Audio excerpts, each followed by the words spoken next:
Hi there, it's Colleen Michelle from The Art of the Torrid Love Affair. I'm getting on the video really quickly to tell you that Tinder sucks and do this instead. So we all know that Tinder sucks. We get on and off Tinder to see maybe it'll be different for us this time. Even people who have success with Tinder agrees that it does not feel good. Now, there's many reasons why we know Tinder doesn't feel good. It feels like there's too many choices. We have this fear of missing out, otherwise known as FOMO. What I'm going to say is the challenge with Tinder is it turns us and others into our worst self, our most critical, judgeful selves, because we're just judging people on the surface, on how they look.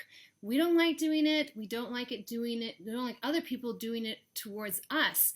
It turns people into a commodity. What can I get from this person?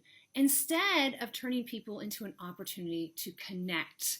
So this is what I want to talk to you about today, is how to go out there and connect in the world. Get off Tinder and go out into the world and connect with people. And the way that you have deeper conversations in real life is you ask deeper questions.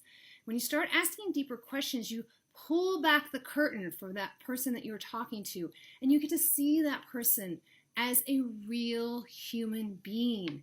You get that they have the same challenges as you do. Life didn't go out the way that they wanted it to all the time. Then they also have these amazing experiences that they get to share with you. And all of a sudden, you're creating this empathetic connection between you and them. And that is what creates that deeper connection that we're all looking for. So my best friend and co-leader of my intimacy parties, Nora Wendell, taught me about three little buckets of conversation. There's informational conversation, personal conversation, and relational conversation. And this relational conversation is where you're really starting to pull back that curtain and see others as human beings, not just something that you can get something from.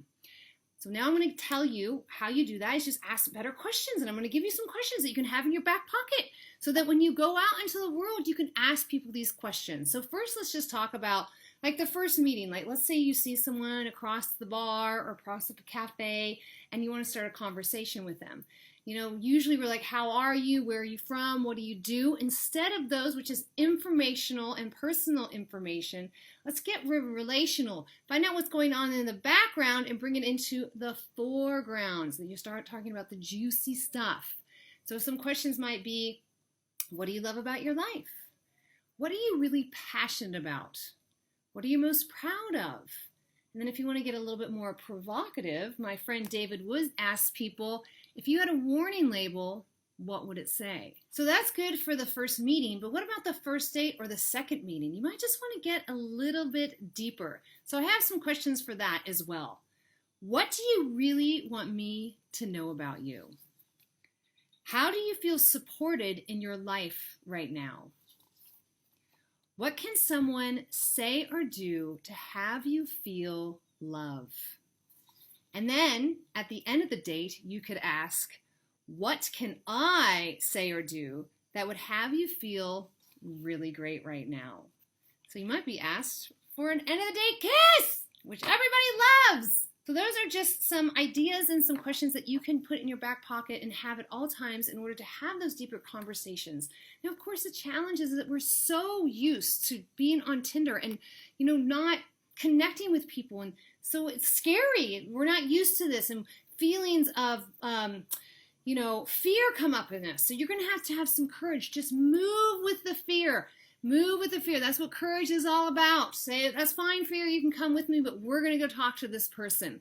If you need some fodder or inspiration, just remember all those Tinder swiping times and the dates that didn't work out for you because you didn't have that connection.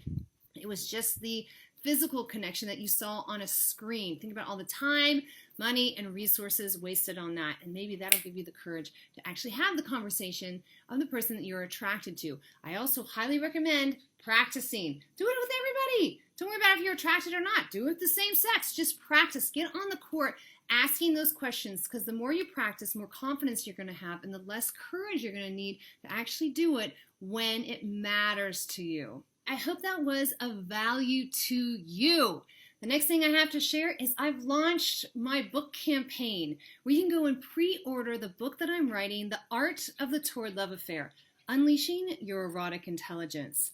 If you're interested in having more love, passion, joy, and aliveness in your love life, go to the link either below or above and you can learn more about my book and how it would benefit you. It would be my honor to support you to have the love life of your dreams. Thank you so much for tuning in, and I hope to see you again.